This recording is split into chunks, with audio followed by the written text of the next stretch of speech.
Buffalo Bills going undefeated. And we're going to the Super Bowl. Yeah, that's what's up.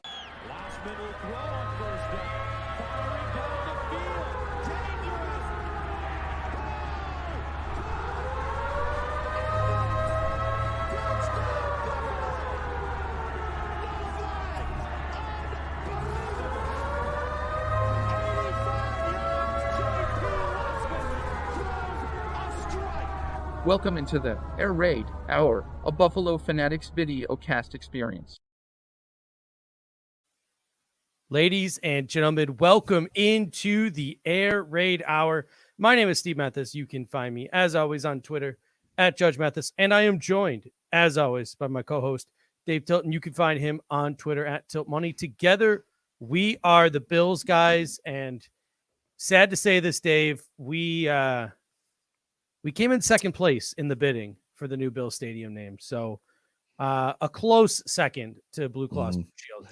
We came as close as the next highest bidder, apparently, in the Kenny Galladay sweepstakes. Did you hear about that? I did not. Did you hear about that news?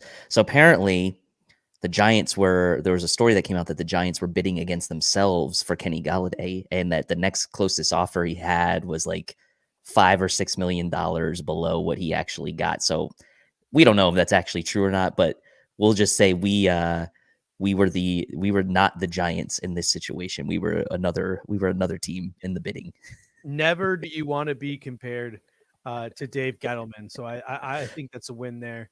For those of you who are joining us this evening, thank you as always. We truly appreciate it. If you could do us a favor and right down there at the bottom of the screen, subscribe, like, and share this video cast. And if you want to become a member of the Bing Squad, head on over to jointhefanatics.com. And as always, we are presented, Dave, by Symbol. Explain to the people, because you know I can't. Yeah. So we're going to also have, just so everyone knows, we're going to have Kenneth Giles, who's the founder of Symbol, on our show next week to kind of take us through quickly, in a little more detail as to what Symbol is. But Symbol is basically the stock market for sports. You can invest and hold shares in your favorite sports teams, or maybe not even your favorite sports teams, but teams that you think are going to increase in value over time. Maybe you like what they did in the draft. Maybe you like the direction they're heading, and you can kind of get in and buy shares. Everything's backed by a true physical asset. They have these things called pennants, so that it's like actually operates like a real exchange, but the value is really driven by the market of the people that are investing in the shares of these teams. So it's Symbol, SIMBULL.app. And if you do symbol.app/fanatics and you enter the code fanatics, you can get a $10 deposit bonus on any deposit amount. There's no limit. So check it out, and we'll have Kenneth on next week to share with you guys some other cool stuff about Symbol. And as always, we appreciate our super chat superstars. You can jump the line at any time, get whatever conversation, take, or question in that you want to get in simply by shooting us a super chat. We got our super chat. I can't speak today. Superstars down on the bottom of the screen here from last episode. And who do we have in the chat right now currently? I know I've seen a couple of regulars. Travis Sinet, I can't. Brooke, who else do we got? Yeah, I can't keep up with Randy's ever-changing pseudonyms. So we've got Coconut Pete in the house, which is Randy. We got Bryce Clark, Andrew Miller, Apex 00, King Thriller, Corey Buffalo, Elliot is in the house, Patrick Guerra, Bandita, Kendall, of course, is in the house in more ways than one. Nathan, Commenda, and many others. So thank you, everyone. For Cody Wankoski is back. He's been a viewer of ours in the past. So thank you, everyone, for joining in. We already got a super chat from MOS coming in. So can you throw that up real quick before we get to Kendall here? So the question is, no more Manscaped. Well, we're in talks with them to potentially have Manscaped sponsor a different show on the network. So we haven't stopped our relationship with Manscaped. We just we felt this opportunity with Symbol kind of made sense, especially kind of getting towards the draft, where you can kind of really kind of look at things differently from a fantasy or investing standpoint, and it's kind of the blending of two things. So Manscaped is not dead, and we certainly have not the, stopped the, manscaping. the way I see it is, they have, a whole bunch of sponsors. I know they have Rob Gronkowski. I think we just got too big for Manscaped, to be honest with you. We just got too big. The razors couldn't handle us anymore. And to answer Joshua Arnold's question, you can still use the code Fanatics at Manscaped. We are still associated with them as a network. It's just our show is that's not our main partner now, but as a network, we are still with them. So yeah, use the code. You're more than welcome to, and you still get that discount. Yeah, we still do shave our balls here at the Air Raid Hour. All right, we actually have before we get into it, and the Buffalo Bills Stadium has a new name today. No, it is not Buffalo Fanatics Field, but it's close. We're going to bring on a special guest right now, just for a quick minute. We're going to make an announcement here. Please welcome on Kendall Mursky. You may recognize him from the comment section, and he has, he has made an appearance on this show before. How are you doing today, Kendall? Great. How are you guys? Doing great. Doing great. The Buffalo Bills Stadium has a new name. We're going to talk some DBs tonight. But we brought Kendall on to start the show today because we actually have a little small announcement. Kendall is actually going to be joining the Air Raid Hour. He is going to become the producer of this show. So kind of like Tony Reality used to do for Part of the Interruption, Kendall is going to do for us. And every week he's going to be up and down in the comment section, making sure that we're seeing all your guys' comments, whatever we don't get a chance to answer. Make sure we don't miss super chats. Yeah, Kendall will be answering that in the comment section. We'll be bringing on Kendall at the end of every show to give us his thoughts on our takes for the day. And Kendall will be doing a bunch of different stuff. He'll be writing articles for our show. So the things we talk about on this show, he'll be writing articles about, and they'll be posted the next day on the buffalofanatics.com. So we're welcoming in Kendall here. So Kendall, first of all, it's a pleasure to have you, man. Yeah, I'm happy to be here. It's a great opportunity. I'm happy that this happened. It all worked out. Yeah, and I mean, Kendall is super active on Twitter. You'll see him on Twitter a lot. So make sure you follow Kendall on Twitter. And he's always got some really good comments and interactions with people on there. So, and some of those could lead to topics for our show. So, yeah, it's going to be super exciting. Thanks, Kendall, for joining us. Of course. Before we put you on back in the background, and you'll be joining us obviously at the end of the show, what are your thoughts on this new stadium name? High Mark Stadium. Did the Bills meet the mark in the name of their new stadium? No, it's so underwhelming. It's like it couldn't be more underwhelming. Like I think it was Zach. He said we go from Blue Cross Arena to Highmark Blue Cross Blue Shield Stadium. It's just underwhelming. Like there's so many other companies we could have gone with that could have been better. I mean, it is what it is at the end of the day. I mean, I don't know. Well, Highmark. Are we going to call it the High? I saw Kevin Masser over from Trainwreck. He was like, I think I'm just going to call the stadium the Mark. And I'm like, I don't know how I feel about that either. Let's just stick with the Ralph. Like it's the Ralph. Like you can't get rid of that. It's never changing. We call it the joint. I will always call it the Ralph. That's just what I knew growing up. Just like the people who are older than me growing up, it was Rich Stadium to them, right? I mean, it wasn't ever the Ralph like in the 70s, really. So at least as far as I know, it wasn't. It was always Rich Stadium, right? And so for me, it's always been the Ralph, and even when we went to New Era Field, it was like, even though it kind of made sense, it's like, still kind of wanted to call it the Ralph. So anyway, we'll see. I mean, Josh thinks maybe we can bully them into changing the name. Thomas Burke says, hey, let's go get high at the Mark. It's just not great. It could have been better, but it is what it is. They got the name. At least it's not Bills Stadium. Like at least we're not in this weird little purgatory, like, the Washington football team with Bills Stadium. So it is what it is. We have a new name. We're going to have to use it. I'll say this. I'd rather have Bills Stadium than Highmark. Yeah, I'm kind of there too, but I understand it's a business. It is what it is. Yeah. Thank you so much, Kendall. And we will see you at the back half of the show. Of course. Thoughts on the garbage and the junk that me and Dave are going to talk about. So thank you so much, man. We'll see you towards the end of the show. I think I just cut him off too. I'm not doing well today. I'm just struggling. That's why you're not the producer anymore, man. It's it's like the first. I'm just gonna say it right now. It's like the first warm day in Arizona this year. And by warm day, I mean like the first day it's gotten into the 80s, and I'm already starting to sweat. So like sweat is beating down my forehead, if you can't already tell. My glasses are fogging up, so I'm just completely like uncomfortable today. So hopefully I can get in the comfort zone I see you're going with the as we move. Harry Higgs no button there. Do you know who Harry Higgs is? No idea. He's a PGA golfer, and he lets the buttons fly. Like, he just doesn't care.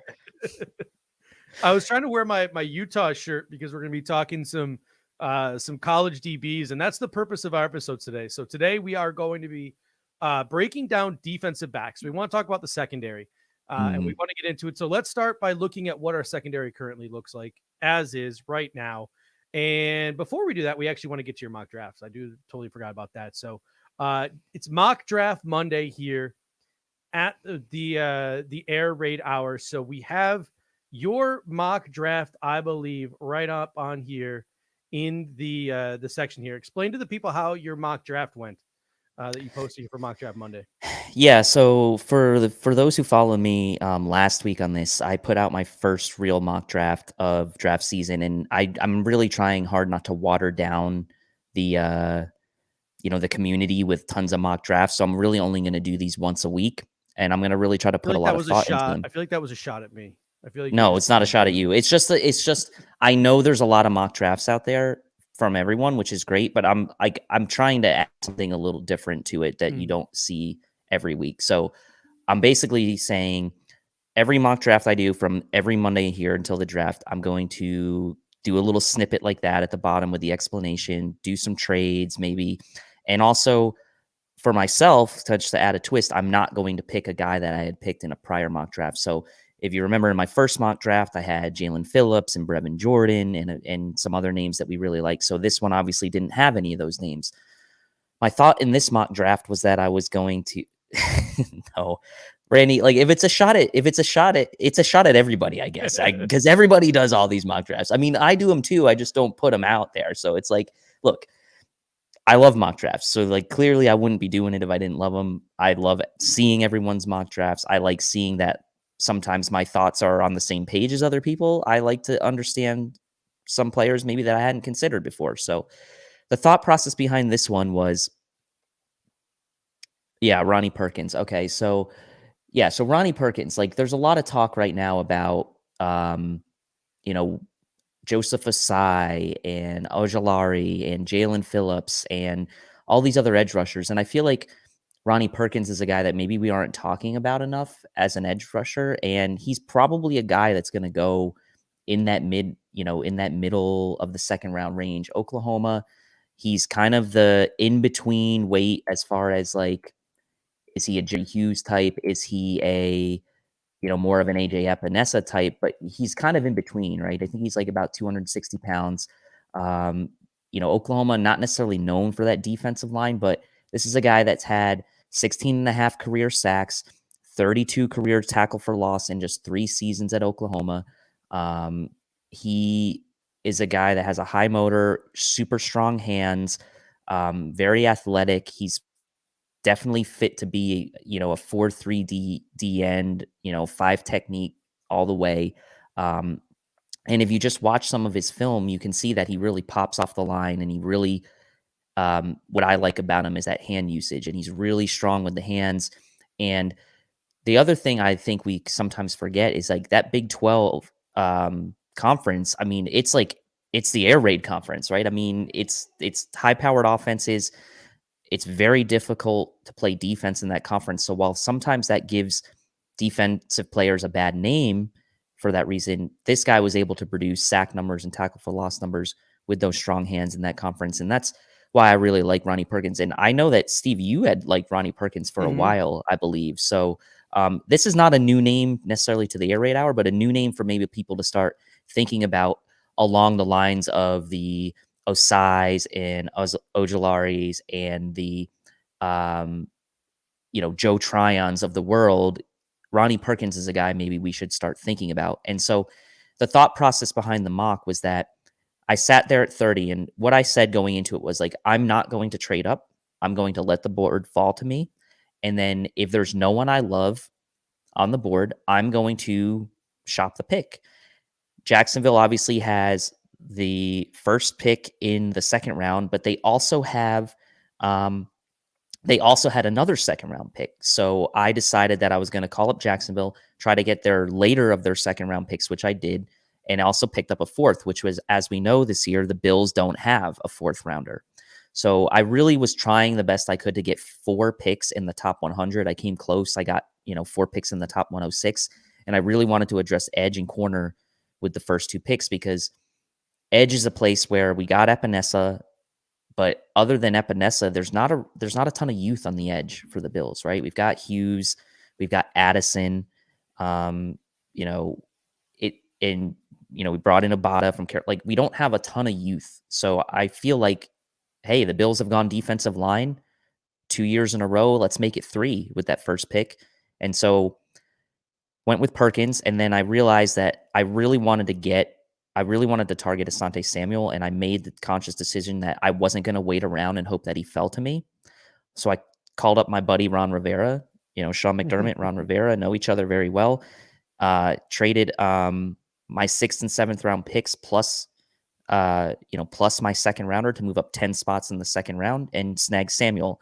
And then from there, it was more about best player available. And some people are going to question, like, why'd you take 2 offensive linemen when we just re-signed Feliciano and Darrell Williams? And my thought process behind it was, we don't have Ty Nsekhe anymore. We don't have a real true swing tackle on the roster unless you count Ryan Bates. And I'm not that confident in that. And we don't know what Trey Adams is going to be as a developmental tackle. So for me, I was like, let me get a guy like Walker Little with my 4th pick, and he can come in. He's probably going to be able to be at least the backup right tackle right away, and probably be the backup left tackle as well. So why not let him come in, be the swing tackle, and then Banks as an interior offensive line? Like, yes, we re-signed Feliciano, and we have high hopes for Cody Ford, but it's an insurance for both of those guys. If neither of those guys really perform, if Ford doesn't live up to potential, and maybe Feliciano underperforms this year and you want to get out of that contract, you have a guy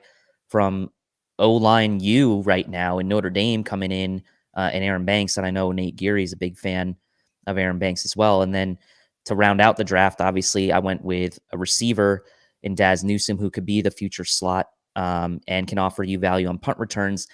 The one thing you worry about, I guess, with this pick, and I can understand, is like, does he have even a path to make the team with the amount we've already got in the receiver room? And that's where I'm kind of leaning towards now, like either going late with receiver or not even drafting a receiver at all in some of my mocks, and then getting Tonga at that one technique, which we know we need an heir apparent to star. We don't know what Harrison Phillips is going to be, and I felt like in the chance I had in those middle rounds to get a one tech, I didn't love. I love McNeil and I love Shelvin, but I really wanted to mix it up and kind of do something other people weren't doing. So I grabbed Tonga there in the last with that last pick I had, which was a 5th rounder, our last 5th rounder for that one tech. And SIS has him rated as their number 4 nose tackle, and I really like him. I mean, you look at let me just pull up. I have some just quick things I want to talk about him here. At BYU,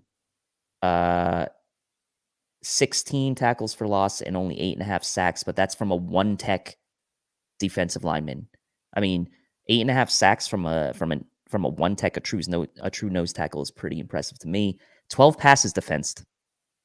So he's getting his hands up and he's knocking the ball down, and 2 forced fumbles. So I really like Tonga. I know you like Tonga too. I don't know, honestly, if he's going to even make it that deep into the draft, but that was my thought process behind it. Attack the trenches. Obviously, 4 of the 6 picks were on either of the lines, and then the other 2 players were who I thought were really high caliber, high ceiling guys in Samuel and Daz Newsome. So that was my thought process behind it. Love to hear what people think.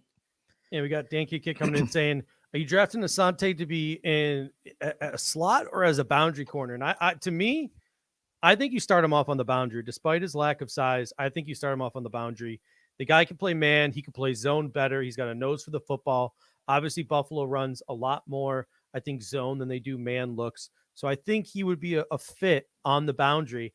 And if it doesn't work out, you have a guy in Taron Johnson next year whose contract is expiring. And if it doesn't work out for Asante on the boundary, you can slide Asante in next year where he could probably be a very good nickel for you. Let Taron go, collect that compensatory pick for Taron, who will probably get paid, and save yourself a little bit of money. So I think it's the best of both worlds when you're drafting Asante there, because despite his lack of size, I do think he gives you, I do think you start him on the boundary. Do you think you start him on the boundary? I think you start him on the boundary. Yeah. I mean, why not? You've got your sort of nickel corner sort of locked in. And Taron Johnson, the Bills play a lot of nickel as their base defense. So he's really not going to come off the field a bunch. So what you do is you throw Samuel into that CB2 competition right off the bat between Levi Wallace, Dane Jackson, and him. And then what you end up giving yourself is hopefully 4 really good options on the boundary should you have to deal with an injury like we saw last year, Norman and Wallace shuffling in out of the lineup and Dane Jackson coming in. So if you think about last year's CBs, we had White, Norman, Wallace, and Dane Jackson, and at points in the season, all 4 of those guys got significant playing time. So I like the idea of having him start on the boundary. And look, I'm not saying this is going to happen, but should Taron Johnson not be with the Bills after 2021 because of monetary reasons or for whatever reason, you then have potentially a insurance policy on a Taron Johnson departure should you want to slide him into the slot at that point. Now, I hope that doesn't happen, but I'm just saying it gives you a little flexibility. And like what I've noticed and what I like about certain DBs in this draft, and we're going to get to it tonight, is I like the guys that kind of either have the inside outside flex or have that CB safety flex. To me, I really like those types of guys. So I like Samuel Jr. and I think Eric Turner from Cover One, I'll give him a shout out. He did a really good job showing how the myths about him not being able to play zone were kind of overblown, or they were myths, I should say, because SIS, like what we were saying, his rates against zone were quite good actually. So. We got Coconut Pete coming in, Randy, saying Asante is basically the same size as Trey White, by the way. Yeah. Asante is what, 5'10", 185, Trey White, 5'11", 5'11", something like 180, that. 185. So yeah, they're right about the same size. So maybe those size concerns are a little bit overblown. We got Dylan Panarello coming in. So instead of starting off with free agent cornerbacks, let's actually start off with first round cornerbacks, because he says, what about Caleb Farley? If he drops to us, do you take a chance on him? And here are the guys that I have listed in the first round at corner, and Caleb Farley is obviously one of them. I think guys like J.C. Horn and Greg Newsome are obviously a pipe dream at this point. I was a big fan of, hey, let's trade up and let's go get J.C. Horn. If he's in there, if he's sitting there in the mid-20s, I'd pull the first and third rounder to go and get myself J.C. Horn and put him across from Trey White. I don't think that's going to happen anymore. After his pro day, after the Caleb Farley news, which we're going to get to in a moment, J.C. Horn's looking like he's going to be a top 20 pick. And I just don't know if the Buffalo Bills have the ammunition to get into the top 20, nor do they even want to pay whatever price it would take to get into the top 20, even if they had that ammunition. So J.C. Horn, Greg Newsome then would be the guy you would consider trading up for. But I don't know if you want to give. Yeah. Newsome's the guy that I'm kind of falling in love with right now, as far as like, if you can trade up maybe a few spots, right? If you can move ahead, of a couple teams like Baltimore or Pittsburgh that, are in need of a corner. The thing that I worry about is teams like Indy and Tennessee who have lost corners like Xavier Rhodes and, or did Xavier re-sign with Indy? Xavier re-signed at Indy. Okay. But like Tennessee, who lost to Dory Jackson, I could see them maybe looking at a guy like Newsome. And they're like right there at 22. So that's a kind of a big jump up to get up ahead of a team like that. So your hope is like, maybe you get out, Newsome starts falling into the mid 20s and maybe you trade in that 25 spot with Jacksonville, or maybe you trade, somewhere in that range to where you don't have to move up a ton and you can snag a Newsome. Cause Newsome to me is the closest thing I think we have to a realistic shot at one of those top corners, unless you're comfortable probably taking a guy like a Stokes or a or even a Melonfonwu with the 30th pick, which I don't know if people are or not. But I'm with you, Farley. Yeah. The question about Farley, if you want to, yeah. go ahead. So essentially, what we're hearing now, and Benjamin Albright out there in Denver, Colorado, at blanket on the radio station, but works for Pro Football Network. He's been on top of this for a while now. He said, "Listen, Caleb Farley's going to go a lot lower than people think he is." And then, sure enough, about a month before the draft, now this news comes out that Caleb Farley had back surgery. Ooh, that scares you. It was from a weightlifting incident from a couple of years ago. It was a spinal sort of back injury. Caleb Farley has played it down. He said, "Listen, I just got it cleaned up." He posted that video of him running the 40 before he had the surgery, where he ran it sub 4.3, correct? I mean, this 4.29, I believe. Yeah, this is a guy who pulling up his measurements right now. He's 6'2", 197. This guy's got everything you want. He's got the and size. Let's not forget that Virginia Tech is a DB factory. I mean, like we were talking about Notre Dame being an O-line factory. Like Virginia Tech puts out DBs in the NFL every single year. I mean, it's just a fact that they do that. So yeah, I mean, and when you look at Farley in particular, he's got the size, he's got the length, he's quick, he's fluid, he's a great athlete. He can play man coverage. He can get sticky with guys because of that athleticism. And on top of that, the dude's a ball hawk. So, I mean, he's got he's a top 10 pick. Like, he's a top 15 pick. So if the Buffalo Bills feel comfortable with that medical and Caleb Farley is sitting on the board at 30, you don't question it. You pull the trigger. Because there's no way in heck that he's not going to be the best player on the draft board. There's no way. Correct. Like there's absolutely no way. Now, if you're concerned about the back, that's when you might go somewhere else if you don't think that back is going to hold. Well, let me ask you this. Let me put this hypothetical by you. If Caleb Farley and Greg Newsome are both on the board at 30, what are you doing? Yeah, I'm sorry, who? If Caleb Farley and Greg Newsome are both on the board at 30, what are you doing? Why you gotta do this to me, man? I'm just saying. I'm taking Caleb Farley. Okay, fair enough. I'm taking Caleb Farley, knowing Sean McDermott and Leslie Frazier are in Buffalo to coach him up, because I do think he's the better player of he's better athlete of the two. I think he's got the higher ceiling of the two, but I think that the floor is lower than a guy like Newsome. But I am taking Caleb Farley over Newsome. Dan Kit coming in. Speaking of trading up, JOK, Owusu-Koramoah, send out them vibes to the Buffalo Bills today at his pro day, talking about the Buffalo Bills, talking about how great the climate is, how much you would love to be a Buffalo Bill, all these different things. I was on the trade up wagon for a really long time, and the two names that I had my eye on were J.C. Horn and were Owusu-Koramoah. These are the two guys that if I'm trading up in this draft, I'm trading up for them. But from everything that I'm hearing right now, Washington is zeroing in on Koramoah at pick 19. I don't know if I'm willing to go up to pick 18 or willing to make a deal with the Washington football team to get up to pick 19, because that's going to cost us our 1 and our 2. And also with Washington football team, why would you not, if you're Ron Rivera, why wouldn't you take Owusu-Koramoah if you're at 19, if you're Ron Rivera, because he's a fit for the defense. Can you imagine a defense? Can you imagine a defense with Chase Young and Owusu-Koramoah on it? Ron Rivera would not be trading that pick if he had a chance to get Owusu-Koramoah. That's just my theory. Yeah. So, but everyone has a price. Everyone has a price. But those are the two guys I'm willing to risk it for. If I'm trading up, the highest I'm willing to go is a 1 and a 3. So I'm talking like mid 20s. I'm talking moving up 4 to 5 spots. Yeah. And the two players I'm willing to trade up for in this draft are J.C. Horn and Owusu-Koramoah.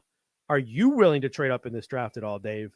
And are there any players other than Horn and Koramoah you'd be willing to pull the trigger on to move up, like a Kwity Poyer or any of those type of players? I don't think I think Owusu-Koramoah would be the only guy I'm willing to trade up for. And the reason being is he is a unique player, right? If you look up and down the board at sort of these guys we're talking about, he's really the one that stands out that has like a really special skill set to me. He could be a will. He could be a strong side backer. He could be a safety. He can be a number of things. Whereas when I look at the corners or even the edge guys, there are guys I like. There are corners I like, and there are edge guys I like who I'd be happy with taking without trading up for, or maybe even trading down to get the same guy at corner or edge and being okay with it. Now, if a Quitty Pie was sitting there and he's like kind of drifting into the late teens, I would be tempted. But at the same time, I also kind of would feel like, well, is he that much above and beyond a guy like maybe like a Jalen Phillips or, you know, an Osai? And if the answer is yes, then maybe. But to me, Koromoa is the guy that stands out as being having that unique factor. So I think for me, he'd probably be the only one for me on my list. Yeah, we had a couple people in the comment section mentioned, hey, we need an edge, and that's the reason why I wouldn't be willing to deal our second round pick, because I think, like, honestly, in a perfect world, I'm with you. Our first two picks are edge and cornerback, and in a perfect world, kind of like in your mock draft, even if it's not that array of players, we're able to make a deal where we can get another pick in the top 4 rounds. So we can add a tight end, or we can add a tackle or a guard, or Jacksonville looks like a really interesting trade partner for us and for a lot of teams. You think I believe too. Dallas, I mean, I think if I'm not mistaken, Jacksonville has the 25th pick. They have the 33rd pick, and I believe they also have the 45th pick. So they have like a lot of picks right in that sort of mid-20s to mid-40s range. I look at Dallas, and Dallas sucks. Like, their defense is awful. And they just got Dan Quinn, and they have the offense, like Dak and Zeke. Like, they're not putting any more money into that offense. It's all about the defense for them. And really, they've been bargain bin shopping with guys like Keanu O'Neal and all those other players in Dallas this year. So if I'm Dallas, I'm guessing Dallas is taking either an edge or a corner with their first pick, whether like a Surtain drops, or they take Caleb Farley, or they take J.C. Horn, or they go Quiddy Paye, they go Jalen Phillips, they go Ojolari, wherever they go in terms of edge. I think they're going edge or they're going corner. And then I can picture Jerry Jones getting all antsy in his pantsy and wanting a 5-year deal on another one. So, all right, I got my premier edge, or hey, I got my premier corner. Now I want to go up and get one of those premier edges or one of those premier corners that have slipped. So if you're the Buffalo Bills sitting at 30, and there's a Jalen Phillips on the board, or you're the Buffalo Bills sitting at 30, and, there's an Eric Stokes sitting on the board. Jerry Jones he's getting itchy. Like, oh, he loves this guy or he loves that guy. I think that you could probably get the Dallas Cowboys to deal their second rounder, which is pick 44, I believe. Not that big of a drop, 14 picks. Let me check really quick. And they have 2 third rounders. You could probably get them to part with one of the thirds. And if not, you could definitely get them to part with a 4th. So you're adding some more ammunition there. They have 2 thirds and 2 fourths and 2 and 2 sixths as well. And so, to me, that's the team I'm looking at with those 2 thirds and those 2 fourths. Pick 44 in the second round. Those 2 big needs in corner and edge. That's what I'm looking at. Dallas is the team I've been looking at, and you mentioned you've been looking at Jacksonville, but yeah, I mean, Jacksonville's got pick 25, pick 33, pick 45, pick 65, and pick 106. So they've got the 2 seconds and the third and the fourth and 2 fourths. Actually, Jacksonville has 2 fourths. So Claude's got me questioning everything I know at this point, because he said, I've heard Christian Darrisaw may fall. What would you do if he's there at 30? I would take him and make sure he doesn't get to the Kansas City Chiefs. Yeah, you're almost like cock blocking at that point, right? I love that. Oh my God, I love that. Either that or you're on the, like, Brandon Beane is like vigorously on the phone trying to cuck the Kansas City Chiefs by finding some other team to come up and take Christian Darrisaw. But yeah, I doubt he slips to 30. He's another guy, like, it's not a need, but I think I might consider trading up for it too. I love Christian Darrisaw as a player. I never even imagined, like, the thoughts never even crossed my mind of him being a Buffalo Bill. Yeah. Maybe if Darrell Williams wasn't retained, that's a thought I'd be having right now. But it's just someone said, "Who's JOK?" It's Jeremiah Owusu-Koramoah, the hybrid from Notre Dame. He can play a little bit of edge, he can play some linebacker, and he can also drop back, play nickel and safety. Man's about 215, 220 pounds, and just an absolute freak of an athlete. Just a on freak. that Notre Dame defense. But we've been talking about trading up, and we've been having some fun with it. But if we get to pick 30, Mm-hmm. J.C. Horn is off the board. Greg Newsome is off the board. Patrick Surtain, Caleb Farley. These guys are all off the board. Let's forget about edge for today. Just because today's about the corners. Looking at the corners that would be available, here are the guys I have like first, second round grades on. Guys that you'd start considering at pick 30. Eric Stokes, Asante Samuel, Ifeatu Melonfonwu, Elijah Molden, and Hapsa Nasidrolene, who I'm gonna count in there as like a joker DB type of player. I'm gonna count him in there. Those are the guys that I would that I think could go in that range. I know a lot of people think, "Oh, Hamza, you're crazy." I think Hamza is going to be a second round pick. If he isn't, go get him in the third round. But I think Hamza is going to sneak into that second round, whether it's with that Bill's second pick or they have to trade up. So I'm throwing him into that sort of clutter there. But let's focus on the corners for now. Eric Stokes, would you be willing to pull the trigger at 30? There would have to be a lot of edge guys left on the board for me, and I'd have to feel really comfortable that I could either trade up back into the second to get an edge guy I liked, or I'd be comfortable taking whatever edge guy was there at at pick 61 or whatever that second pick is. I'll say this. I would be comfortable with it, but it probably wouldn't be my first choice. All right. Yeah, I think I'd be comfortable with it as well, but it wouldn't be my first choice. I don't like the fact that he not the greatest ball skills in the world, and second of all, not the most aggressive corner, like very much a zone corner. But I think that I think when it comes to corner, if you're the Buffalo Bills and you're sitting there at 30 and your best corners are Stokes, Samuel, and Melonfonwu, I think the question you're asking yourself at that point is, or I think if you're Brandon Beane and you can't trade back like you did in your mock, I think that, and we're going to get to Tyson Campbell in a moment as well. I think what you're considering then is, all right, let's take the edge and then let's try to trade up in the second round. I think that's probably where your mind goes. I think that's where your mind goes if those are the guys there at 30. But that's the next guy for you, Asante Samuel Jr. Would you be comfortable with the Buffalo Bills took Asante Samuel Jr. at pick 30? No, I wouldn't. And the reason I say that is just because you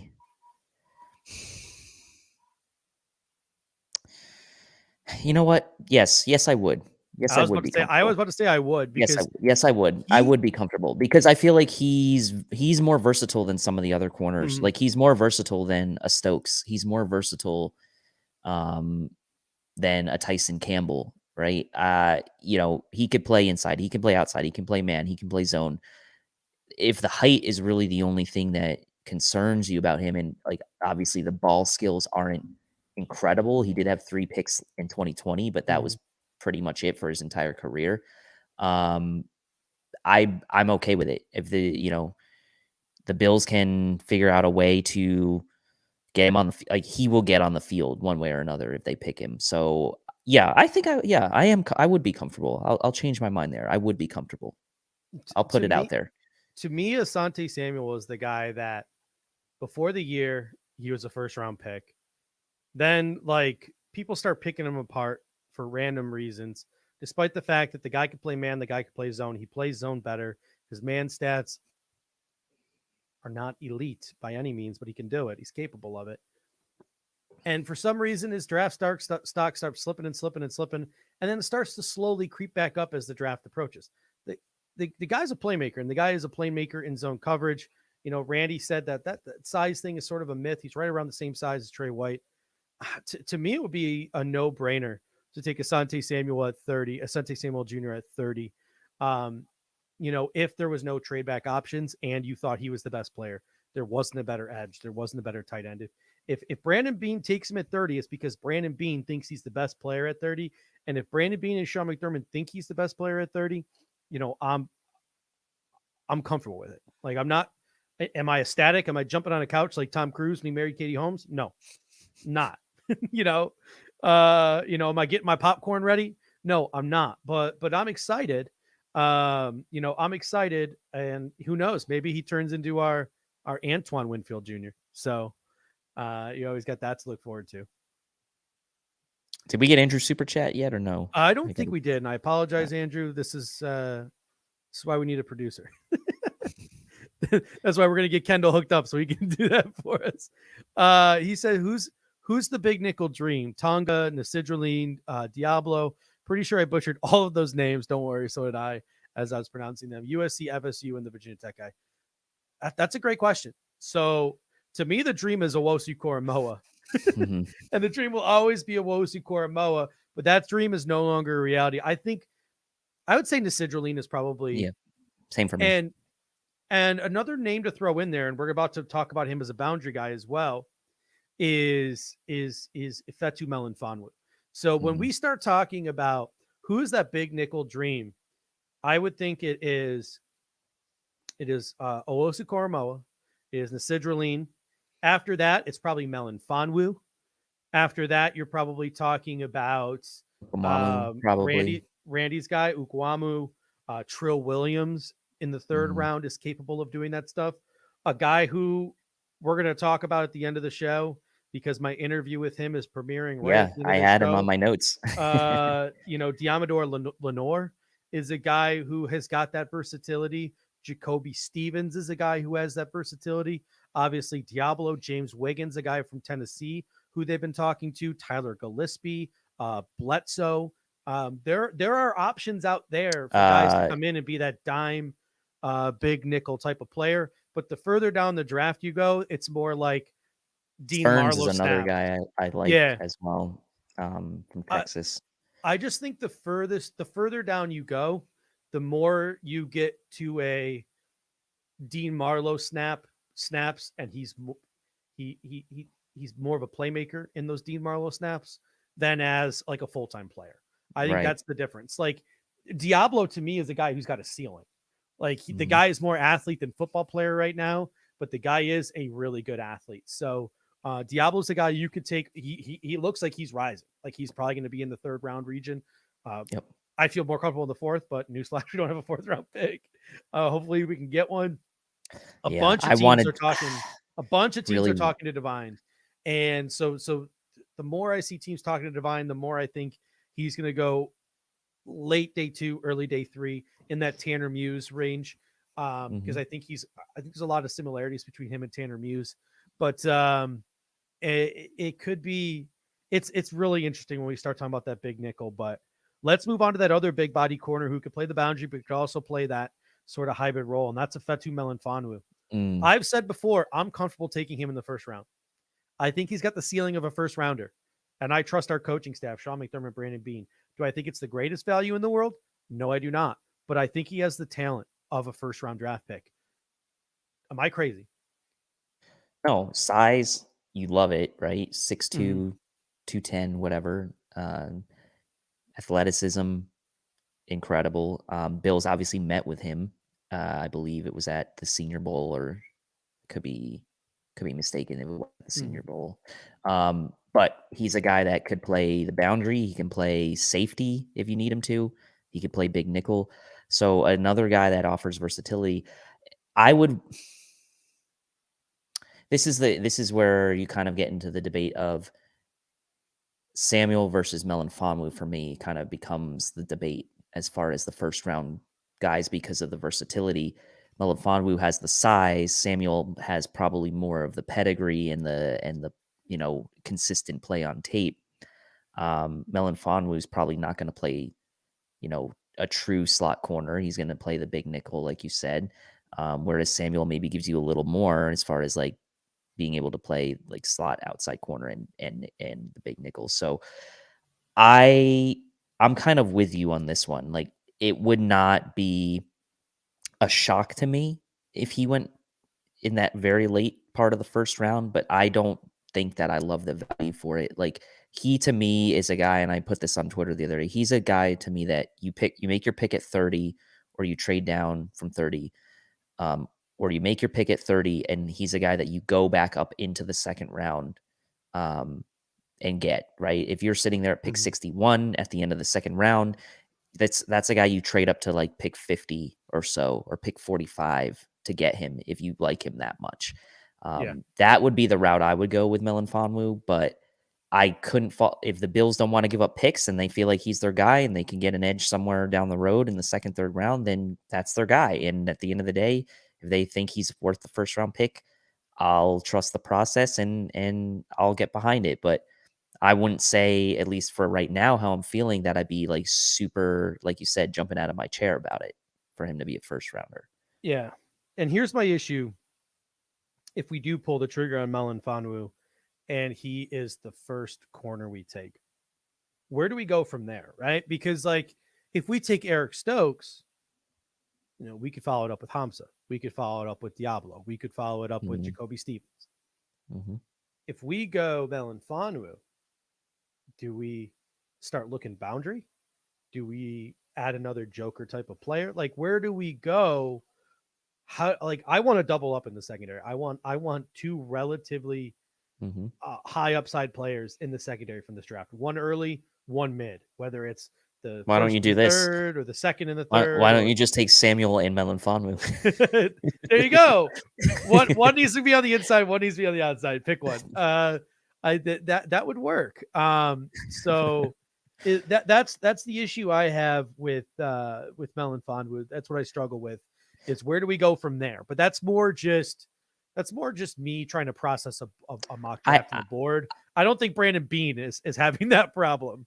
No, I think if they do something like that, then I could see them going more of like the traditional safety route, maybe later on with like a DeMar Hamlin type, like later in the draft, who could play both free. Wiggins. Yeah, Wiggins, someone like, or like a Caden Stearns, like I mentioned, who can play both safety positions.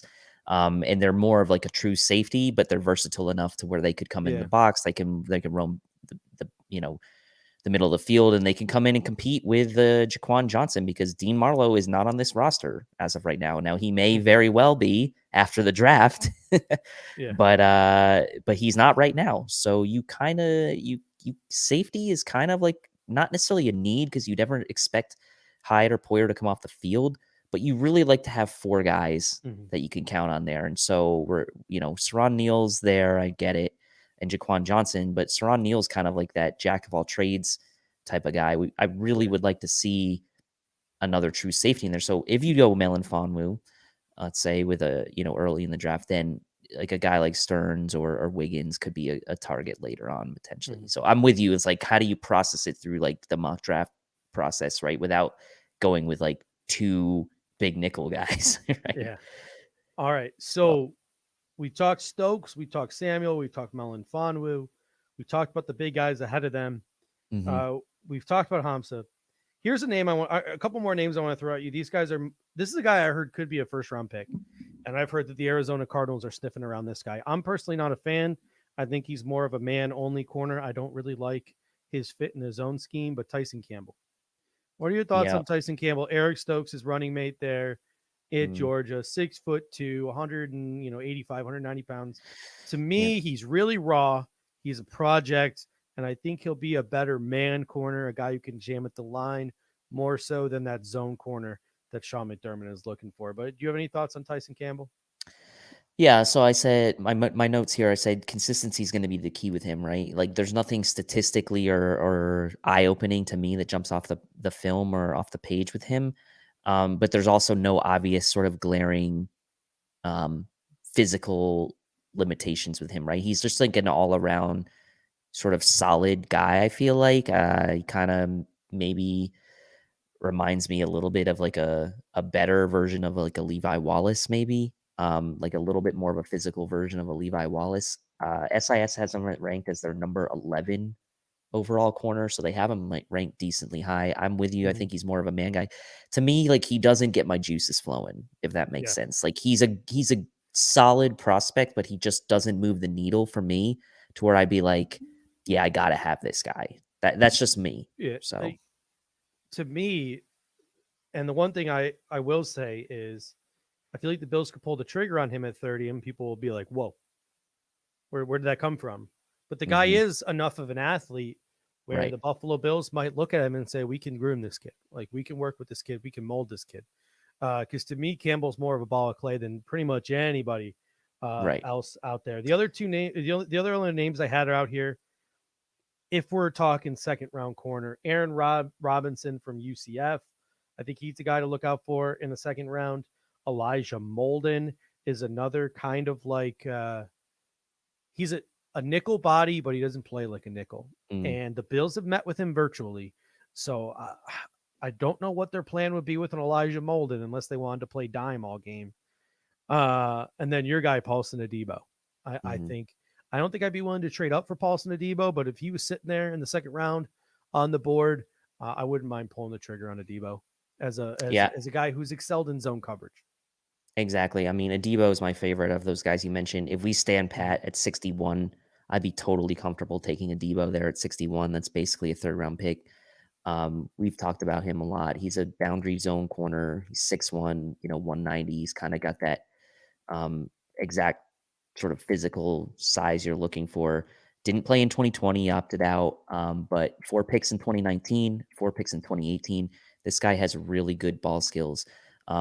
He's not the fastest guy, but when he contests catches and when he goes up to make a play on the ball, he's really sound, gets his head around, gets his arms in.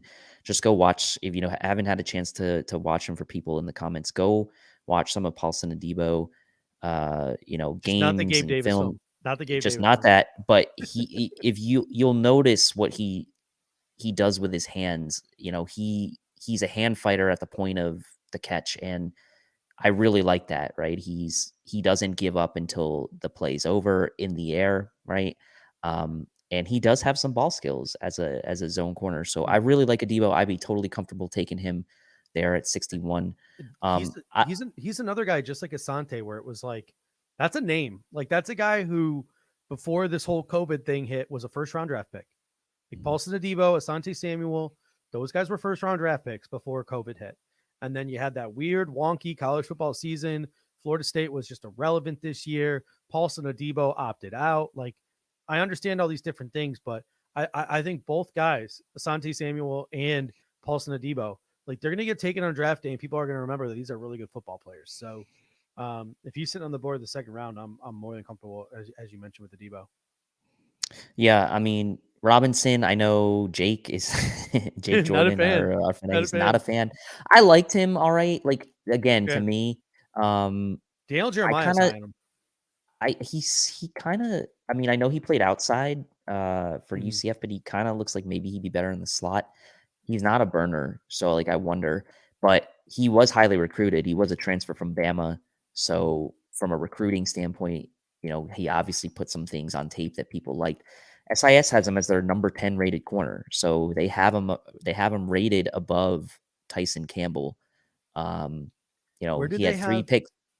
Sorry, you can go. Yeah, go ahead. Go ahead, ask. Where do they have Elijah Molden ranked? They have Elijah Molden ranked 14. Really? Yeah. What do they have to say about Elijah, like where he fits scheme-wise in the National Football League? I will pull that up right now. Let's see what they say. So they say about Elijah Molden, which, by the way, they have Adebo ranked 15th. So it says Molden is a slot defender that has the athleticism, ball skills, and covered ability to be a solid contributor at the NFL level, but would need to get stronger, work on his press fundamentals, and become a better tackler to be a consistent playmaker. That's like their summary for him. Yeah, because they have a bunch of other stuff on here. Draft Network is the same way, where they say his ideal role is a starting caliber nickel cornerback, and he's a fit in any system that can creatively take advantage of his instincts and his talents inside. But to me, like, we have Taron Johnson. This is why Molden's not really a guy I want the Bills to go after, right? Because he doesn't with him virtually, and that's what's eating away at me. And that's what's eating away at me. And I know you like him. I like him as a player. I lose, like, literally, this is going to sound weird, but I lose sleep at night almost on a nightly basis, knowing that Elijah Molden met with the Buffalo Bills, because I'm sitting here thinking, what does Brandon Beane and what does Sean McDermott have up their sleeves, having had a conversation with this guy? Who was the guy last year that we liked the slot? He's Taron Johnson. Who was the slot we liked last year from Washington? We mocked him like every time. Miles Bryant. He ended up in New England. Yeah. Here's a guy we haven't talked about, Sean Wade. Andrew Miller comes in with the super chat. Thoughts on Sean Wade from OSU? Been an Ask option. Cornell Came out, Powell played. his thoughts on Sean Wade. I will say this. I said this in the Buffalo Fanatics family chat. Mhm. I know he had a good interview. I know he interviewed well. This guy screams Eli Apple to me. This guy screams like he's not going to be, like he's burnt toast in the NFL. Like he screams burnt toast to me in the NFL. Like Mhm. I like Ohio State DBs typically. They have a very good track record in the NFL overall, but for some reason I'm really not on the Sean Wade train. I could be proven totally wrong. People can keep the receipts. I'll take the L if he ends up being a star, but like this guy, I have reservations about him. And that's a good point by Andrew Miller with the turf, though. He's kind of another guy like Tyson Campbell, where it's like, yeah, like he's a really good ball of clay that you can mold. He's got that inside outside flex, but as Dan Kid said, he is a slot corner because he usually gets burned on the boundary. Where does SAS have Sean Wade? And I'd love to hear their summary of Sean Wade's game. All right. They have Sean Wade 16th. So Woo! pretty low. And they've got, let's see what they say about Sean Wade. And I this is the first time I'm actually reading their summary on him. So let's see what they say. One liner on Sean Wade. Wade has had his struggles on the perimeter playing off, but he's an outstanding slot corner with very good athleticism, solid play speed, and covered versatility in man and zone. The last word on Wade. Wade tried to bet on himself and gain more experience as a traditional outside corner, but that bet didn't come to fruition. However, he still has the coverage skills and athleticism to be a solid third starter in the slot, where he's easily most comfortable and can thrive in press man or as an underneath zone defender. His reactive quickness in the slot will be an asset on passing downs. His size and run support don't project well to most special teams units, but he could fill a role sufficiently. So they're not super high on him either.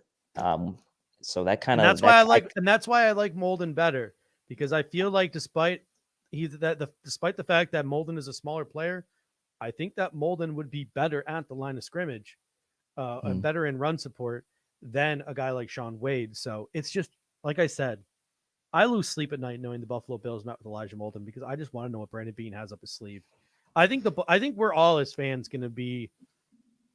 I think we're all going to be wrong on draft day. They have J.C. Horn ranked number 2. Their number 2 corner is J.C. Horn. You know, I'm not surprised who's number 1, Sertan. They had the highest possible grade on Sertan, I think. But it's I just have this feeling in my gut the Bills are just going to that no one's going to have it. The Brandon Beane and Sean McDermott are going to have this game plan on draft weekend, and it's just going to be something that none of us expect. Now here's Elijah another Molden. name. Elijah Molden is why I'm feeling that way. Joseph Asai, Dan Morgan being at that Texas Pro Day is another reason why I'm feeling that way. Yeah, a guy in the I mean, did you mention Rodarius Williams yet? Because I don't know. I have not. I have him in my 3rd round list. Okay. So I think that was yeah. Did we cover the 2nd round? I mean, Trill Williams might be a guy I would consider at 61. Actually, I mean, he's definitely got the athleticism for it. I'm going on a limb with that, but I would for me, I'd rather take a Trill Williams than a Sean Wade or an Elijah I'm with you because he's got that versatility. The dude's an athlete. He's got that versatility. He can do multiple things. I'm with you when I think that I would take a guy like Trill Williams over those guys. So all right, before we get into these 3rd round guys, if we're the Buffalo Bills and we are through 2 rounds and we haven't taken a corner, I think then the conversation shifts to cornerback, and it shifts to free agency and guys that the Buffalo Bills might consider in free agency. So I've come up here with a list of 5 guys that I think the Buffalo Bills might consider in free agency if it gets to that point. And those 5 guys are Richard Sherman, who is still out there in free agency, whether you like him or not. Every day that goes by, his price drops. You have Casey Hayward out there, who I think could be a really solid addition to this football team. Steve Nelson, who is just let go by Pittsburgh. Brian Poole, your guy from the New York Jets. And then worst case scenario, Daryl Worley is still sitting out there to bring in as competition between Dane Jackson and Levi Wallace. So there are still some dudes out there in free agency. Anyone on this list really jump out at you of some of these cornerbacks that are sitting out there in free agency? I mean, I like the top two guys, Sherman and Hayward. I also like a guy that's not on your list in I was just looking at him. Gary and Conley. I'd take a shot on him maybe. But I'd take a shot on Sherman or Hayward. I mean, Hayward has played well in his career. Sherman is obviously a guy that will add more than just play on the field, right? He's going to add swagger to the defense. He's going to add to the locker room. By all accounts, like, this guy is a really incredible teammate. I will say, like, I was not the biggest Richard Sherman fan, 7-8 years ago, but I've really grown to kind of like him in the last several years, and like sort of his attitude and what he brings to the table. I could definitely see if Richard Sherman's still sitting out there after the draft's over, right? Like you said, and we haven't taken a corner, or maybe we've taken just another late round sort of project type guy, that Brandon Beane could call up a Richard Sherman and get him in here. Now, money is obviously going to be, the topic du jour, right? Of Richard Sherman is like, how much is he going to be willing to take on a free agent contract? The fact of the matter is he's not signed yet. So at this point, he could end up being a bargain for someone. But I think a lot of teams probably right now are going to do what the Bills maybe are planning doing, and that's waiting until after the draft to go back out to these free agents.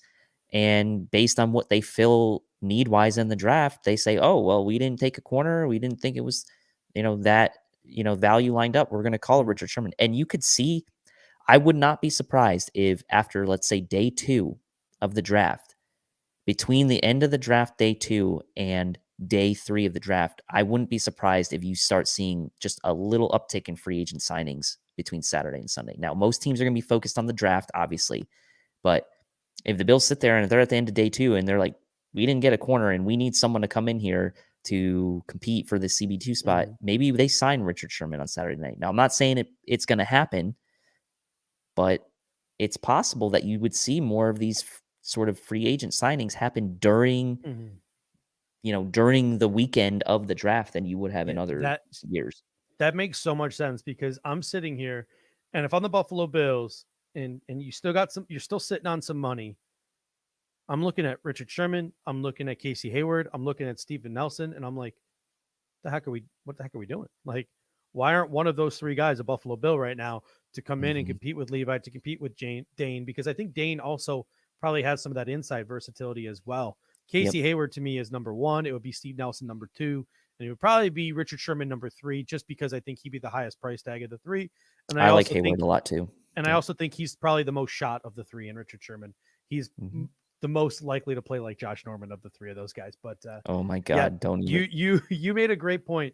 You made a great point there about free agency. Speaking of great points, we have my ex Red coming in, and I apologize for taking so long. We kind of segued into the free agency for a little bit there, right as that super chat was coming in.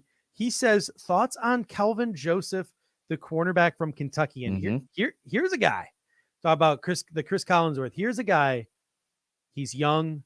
He's raw. He hasn't played a lot of corner.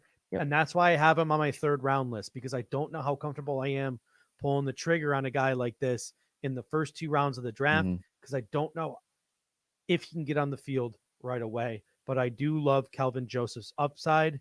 I do know Sean McDermott and Leslie Frazier are here to coach him up.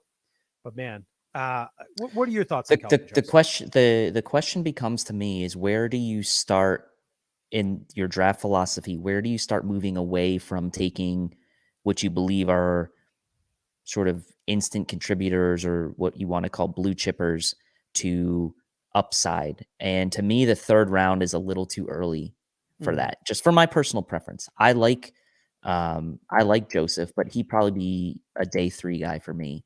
Obviously, you mentioned he's a transfer from LSU, didn't play in 2019, but had 4 picks in his one and only season at Kentucky. So his inexperience stands out, but he has all the physical tools that could be developed at the next level. And we know this coaching staff can, what do they say? I don't know what the phrase is, but it's like they can make chicken shit or something. I don't even know what the phrase is, but it's something like that, right? But they can do that with corners. I mean, we've seen them do that with Levi Wallace, with Dane Jackson as like UDFA or late round guys. The one thing that I didn't like, and this obviously is an experience thing, is a lot of the tape I watched him, he really didn't get his head turned around a lot on deep balls. Now, I really liked what I saw from him when he was playing sort of that cover 2 zone, really aggressive, really kind of coming up and willing to come up and make tackles in the running game, really good around the line of scrimmage. I liked that, but the outside throws really scare me with him. So in a zone system, that may be okay. He may fit well and they maybe could mold him to that, but I would still maybe would say it's a little too early for my liking in round 3. Yeah, see, I think this might be a classic case of me and you having a different opinion on like what to expect from a third rounder. Because I think like Trill Williams, while he has that upside too, like Trill Williams could play an earlier role. There's a couple of guys. To me, Calvin Joseph is a guy that you take in the third round because if you do develop him correctly, if he would have stayed in college longer, or he would have made it work at LSU and didn't have to transfer. If coronavirus wouldn't have hit, like there's all these different factors where where Calvin Joseph could have been a guy we're talking about in the 20s. Like I will say we're this. talking about like Eric Stokes. In your defense, I will say this. Should the Bills sign a free agent corner, or should they feel comfortable with Dane Jackson and Levi Wallace? They aren't in a rebuild. So there's not a need for them to necessarily have to find a guy in the third round like I like that could really contribute, a decent amount in year 1. If they're looking to the future and they feel like, well, Levi Wallace might only be here for this year and we like the upside of this guy, then I can get behind it. So, from that mindset, I can understand it. Yeah. So speaking of the third round, as we get into the third round, these are the names I had in the third round. We've already discussed Shaun Wade. I had him as a third rounder. Rodarius Williams was mentioned earlier, have him as a third rounder. Talking about Trill Williams, I have as a third rounder on my board. Some of the guys I think will be going late day 3, late day 2, early day 3 include Huffenega, Diablo, Wiggins, Thompson, and Bledsoe as that like sort of safety dime package type of players. Ambry Thomas is another player I have. I like Ambry. He's a physical kid from Oregon. He sat out the year. Keith Taylor Jr. from Washington. I don't think he's got the size. He's got the size. I don't think he has the highest ceiling. Ben St. Just from Minnesota, who I'm not high on. Elijah Griffin from USC, who I like. I've heard Robert Rochelle is gaining some traction to be a day 2 pick. He's slowly creeping up those boards, kind of like a Michael Strawn is at corner. We mentioned Rodarius Williams, and obviously we can't go without mentioning Randy's guy, Owukawamu. I can't. You just got Mukawamu. There we go. Mukawamu. Half the time I know it, and there's a bunch of names coming in that I have as guys to target in the 5th round that I'm seeing in the spots here. But 3 guys I want to get SAS's blur, or a couple guys I want to get SAS's blurb on. Let's start and let's go back and rewind to Calvin Joseph. What does SAS have as their one-liner on Calvin Joseph? All right, so I will say they have him ranked 27th. Woo! So they have him ranked pretty low. And what's that one-liner? So let's go to it. Let's see. Kelvin Joseph, one-liner. Defender who should make an impact as a press man corner, but his lack of speed and awareness in zone coverage will likely lead him filling to a backup role. Strengths, physicality, press coverage, tackling. Weaknesses, top end speed, zone awareness, susceptible to double moves. And that was the thing that I wasn't a fan of, was the deep shots, the turnaround was the thing that worried about him. But they actually have a different opinion on him from a schematics perspective than I do. I actually think that he's probably better suited to play zone than he is to play man, based on the fact that I think he's better with his head looking in towards the line of scrimmage from what I saw. But again, different opinion, but that was their blurb on him. And then, Okuwama, Randy's guy. They think he's think more they have of him a dime player. They see him as like an inside guy who could play a little bit outside. I think he's got higher upside than that, especially coming from DBU there. But they have him. They have Mukwamu as a safety in their mhm. in their rankings. And then So where do they have Go ahead. Rodarius Williams, Ambry Thomas, It's- Keith Taylor Jr., and Elijah Griffin? All right, I'll start with the last ones. Elijah Griffin, they have as 33. Ooh, Pretty low. he's boundary only. Yeah, Keith Taylor, they have as, where is he? 20. Not terrible. What's their Who are the blurb other on two names? What's their blurb on Taylor Jr.? Taylor, they say. I'm saving the best for last here. So Taylor, they say Taylor is a tall outside cover corner with good athleticism, press coverage ability, but he has some issues in run support and lacks production. Kind of what you said. Like he's got a low ceiling. I think he's got the length that you like, and he's decent. He's decent going up as far as not necessarily ball skills, but he's good at the point of the catch. Yeah. But yeah, Ambry Thomas they have as 18, just a couple spots ahead of Taylor. And who was the last guy? Rodarius might be the shocker of all. They have him as their number 5 corner. Ooh. And I like Rodarius. Greedy Williams' brother. What is their blurb? Yeah, their blurb on. I like him a lot. I'd probably be comfortable with him in the 3rd. Williams has the hip, speed, and instincts at the catch point teams covet in the NFL. And if he can improve against the run, he could have a long NFL career. I'll just read the last word on him really quick because it gives a little more. Williams projects as a solid starting corner who can play in any system due to his new experience. Yeah, this guy has a ton of experience. I believe he never missed a game in 3 years at Oklahoma State, if I'm not mistaken. I think he played every game that he was there. Best suited on the outside and can kick inside if needed. No reason to take him off the field on 3rd down. Need to improve his effort in the run game to limit concerns on early downs. His speed, tackling ability will allow him to be a solid special teams player. Ooh, all right. So I really like Rodarius. I might have to do some more work on Rodarius because he's definitely been. Let me see my notes on him. My specific notes. I said Marcel Rios mentioned. Oh, sorry. Go ahead. Marcel Rios mentioned Chase Lucas, who is not. He went back to ASU. Chase Lucas is I'm a big fan of Chase Lucas. Next year. Yep. Yeah, they pretty much said exactly what I said on Rodarius. Experienced 3U starter, started every game. Bills have actually scouted multiple Oak State games. Thank you for that blurb. And so he could be on the radar. And obviously he's the brother of Greedy Williams, who was a high draft pick a couple years back.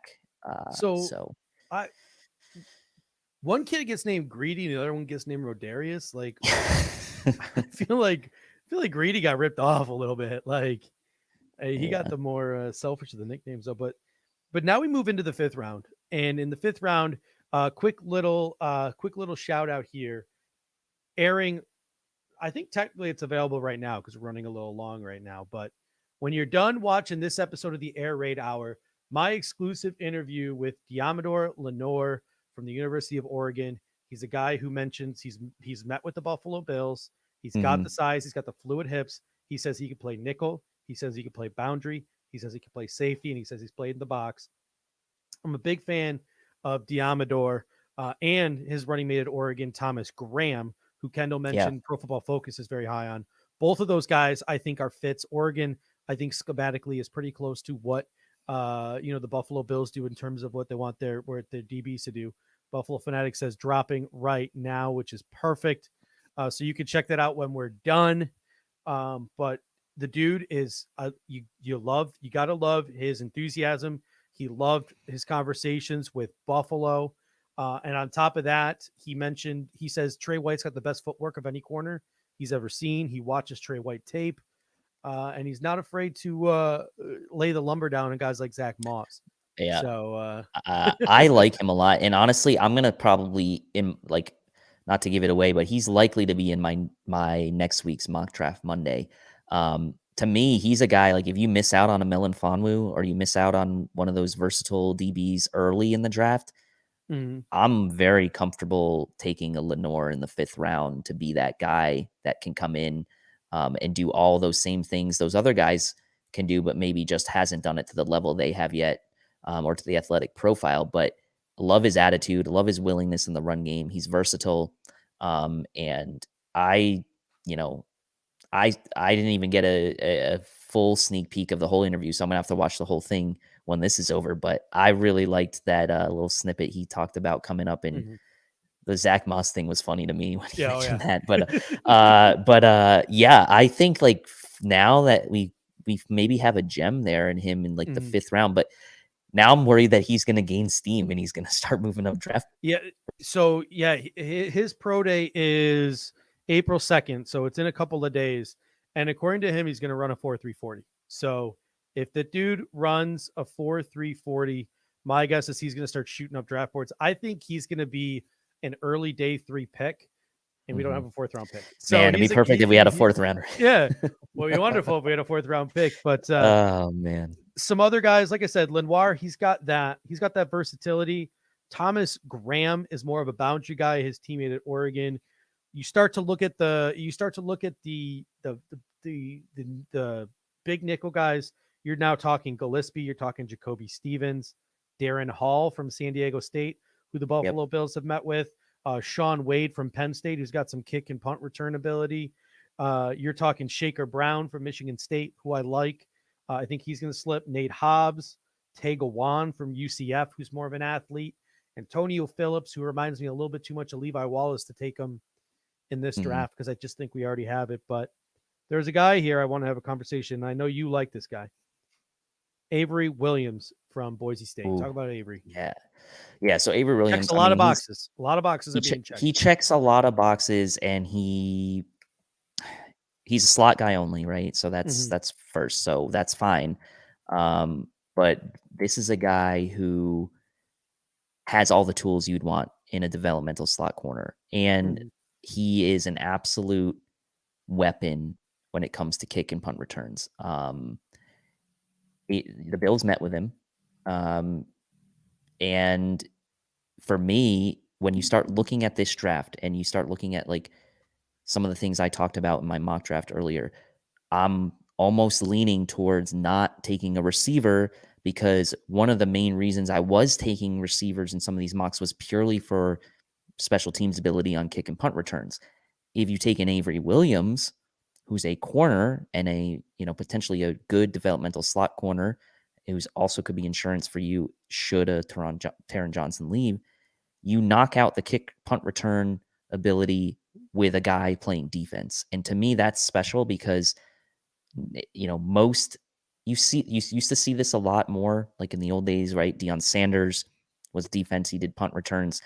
Micah Hyde is kind of like an old soul in that regard, where he's a safety and he can do punt returns. But most times now in the NFL this day and age, your punt and kick returners are receivers or running backs, right? So to get a corner that can do that and has that ability, that game-breaking ability on returns, I'm all about that late in the draft. And I know we've got McKenzie, and I know, he's back in the mix, and we had a visit with Irvin, although nothing happened with that. Like, I would like to see a little bit of competition at that, at that spot for kick and punt returns, because I don't think we realize how good we had it with Andre Roberts the last couple of years. So I'm all about some Avery Williams. Yeah, I like Coconut Pete coming in here saying Terrence McGee. That's that is a great. Terrence McGee was one of a kind, man. Oh, I mean, that guy, his that speed dude. holds up. Go watch some of his old highlights. His speed holds up, man. Like he would still be one of the fastest guys in the league today. All right. So as we wind down here, we're going to bring Kendall back and get Kendall. Can I mention one more guy though? Yeah. One more guy I liked that course. we did not mention. And he had some off the field issues early in his career, but been kind of past those, is Bryce Thompson from Tennessee. I think he could be a 4th, 5th round guy. For me, he's a guy that, like, he does have mental lapses, but he really pops on tape for me. Love his swagger. I love his aggressiveness. He's got good ball skills, 8 career interceptions. He's played 32 games, started 28 of them in 3 seasons. He's not the tallest guy. He's only 5'11", but again, still plenty tall to play the boundary. And I just think he's got a really high ceiling. Go watch some of his tape, Bryce Thompson from Tennessee, and you'll see kind of like he definitely stands out compared to the rest of the guys on the field. All right. So we're going to bring Kendall on. We're going to get Kendall's thoughts on some of the things we've talked about this evening. And while he does that, Dave, pull up the old mock draft machine, and You got Kendall it, man. can run through this mock with us. But Kendall, first round corners, second round corners, what were your thoughts on the discussion we had about some of those corners earlier? So with first and second round corners, I think the overwhelming belief is that the Bills have to grab one in the first 2 rounds. I think, well, that actually, I should say, if they don't grab one in free agency, then they have to grab one in the first 2 rounds, because this cornerback room right now it's somewhat weak. Like, we have insurance with Levi Wallace. We have hopefully insurance with Dane Jackson. But outside of that, it's like Saran Neal and Cam Lewis. So we have to fortify that position group. So personally, I would stay away from free agents. I think we should just grab one in the first 2 rounds.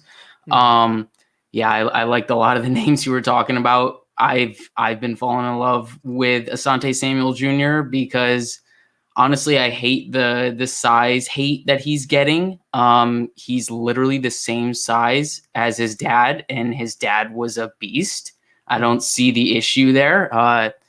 Coconut Pete said he's about the same size as Tre'Davious White. Sean McDermott coached his dad too in Philly, apparently. So. There you go. Exactly. So what's the problem?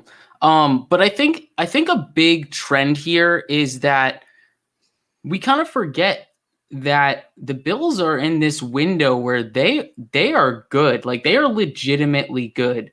In recent years, since Beane and McDermott have been in charge of this team, we've been drafting guys in the first couple rounds where we need them to contribute. Year 1, we need them to contribute. That's no longer the case this year.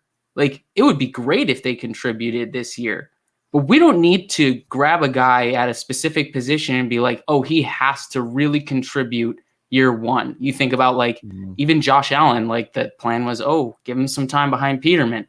With Tremaine Edmonds, we were like, oh, he needs to be the guy at middle linebacker. He's got to take on that role. He's only 20 years old, but he's got to do it. Ed Oliver, Tre'Davious White, Deion Dawkins, these first day 1, day 2 picks, we needed them to contribute. But now we can really find a guy that we like, and he doesn't have to contribute immediately. He can take some time. He can learn from the vets on the team, and he can really come into his own for the second half of this 2021 season. And I think that's going to be a huge advantage for us in the draft. I really like that point too, because I think most people look at us as like, all right, we're in a window. We got to go get that piece now. But you're looking at it as, hey, we have the championship caliber quarterback. Dane Jackson's shown he can do it. Levi Wallace has shown he can do it. If the quarterback steps up, CB2, it doesn't really matter. It's okay if we can improve it, but we're okay with where we at.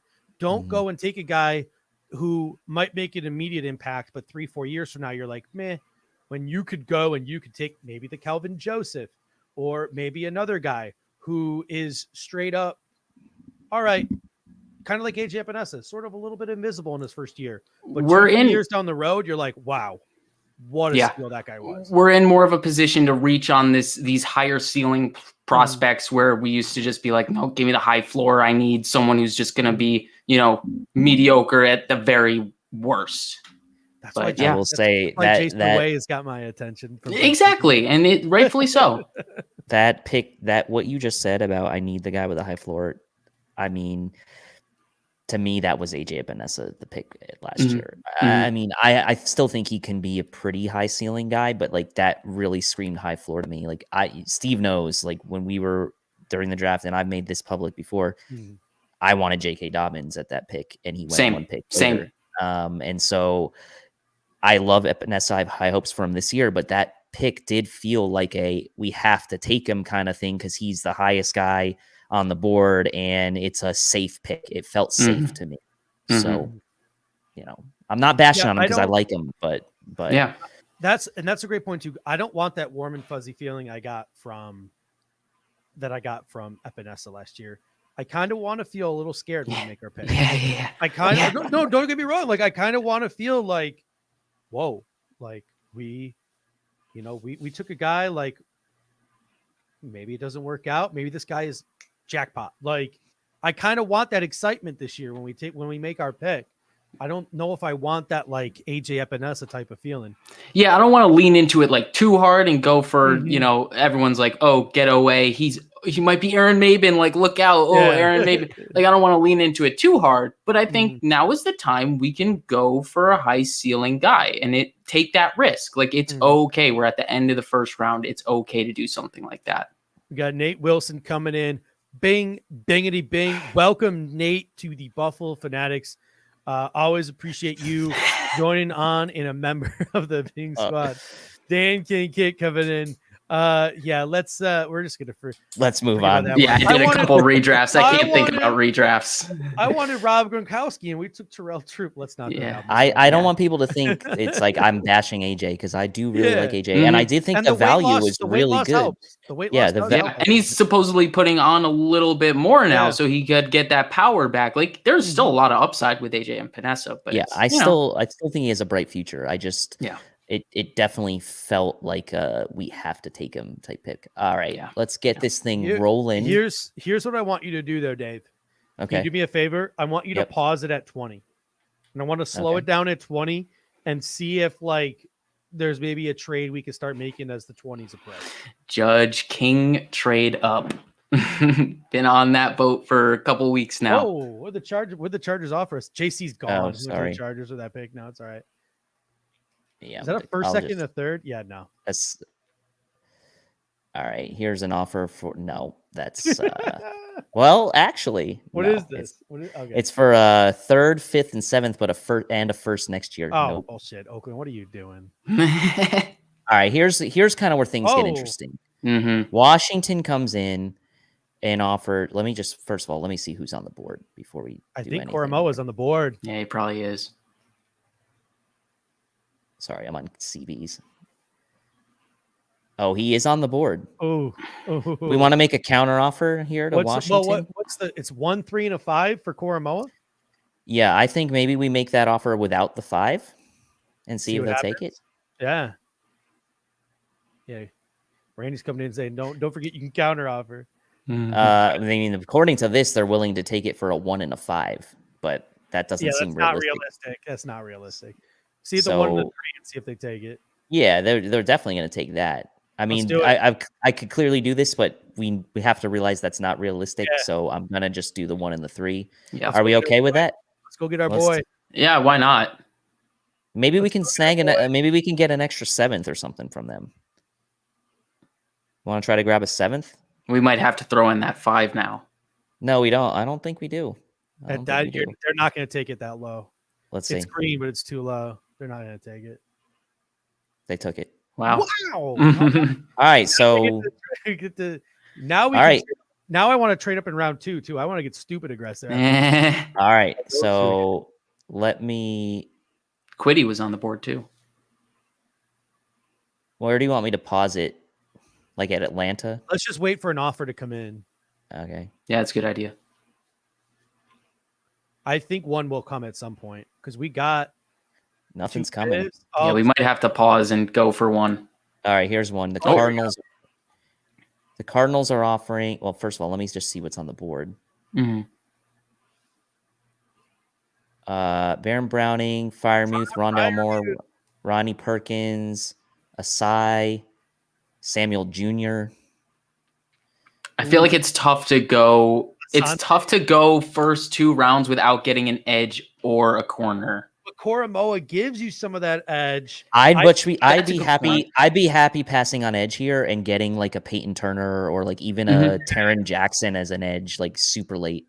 I wouldn't mind Asante here.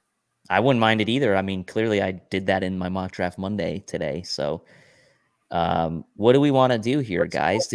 What's the deal though? What's the trade? I think it was a pretty good deal. Like we were just shipping off our 5th and 7th or something, swapping seconds. 2nd, 5th, 7th, and then a 7th next year. Let me take out the 7th from next year. Yeah, see what happens. And then maybe... What if we give them the later 7th we just acquired? Just, so we get a little bit better value in the 7th round. I mean, they're willing to do it for just that. Again, it's not realistic here. They're willing to do it. Arizona wants more picks than we have. And, Randy comes in saying, keep trading up, guys. You're going to end up with 3 picks. Cool. Is the 4th guy even going to make the roster? Yeah. Give me Beans guys. Like, I think Brandon Bean's going to be aggressive. Whether it's trading up in the 2nd, whether it's trading up in the... Well, if we stay at 30, I think you'll see them trade up in the 2nd and the 3rd round. Well, and this is part of my why I drafted the guys I did in mine is like I tried to draft guys that I thought could make the team. Mm-hmm. I honestly wouldn't be upset if we ended up with 5 or 6 picks in this draft because I mean, not all these guys are going to make the team, and if you're going to put them on a practice squad anyway, just find a UDFA. I think at that point. So what do you guys? I mean, they're clearly going to take this, but this is not realistic. So what do we want to do here? Maybe sixth rounder. Yeah, just something to make it a little bit more realistic. Either a 6th rounder or like toss in the late 7th and our late 5th, so something like that. We're swapping 2s, Mm-hmm. and then they're getting our 5th and a 7th. Well, they were actually going to take the 6th.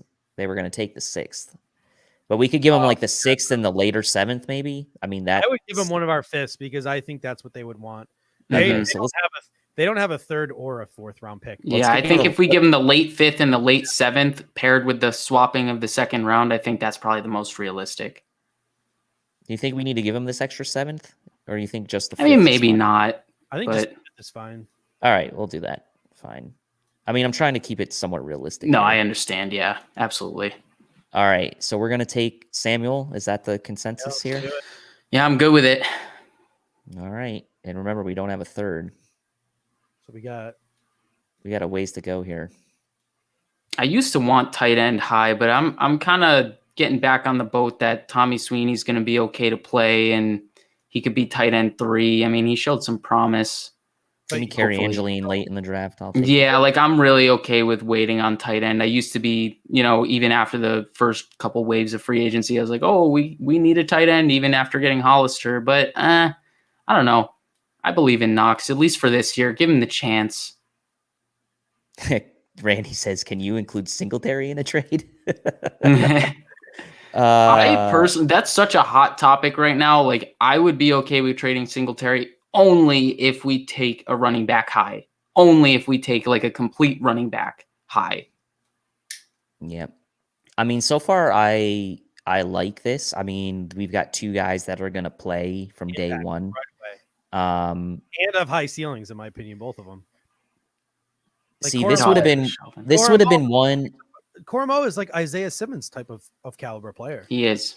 See, this would have been one where I would have loved to trade up for Koromoa and then trade down in the 2nd to pick up a 4th.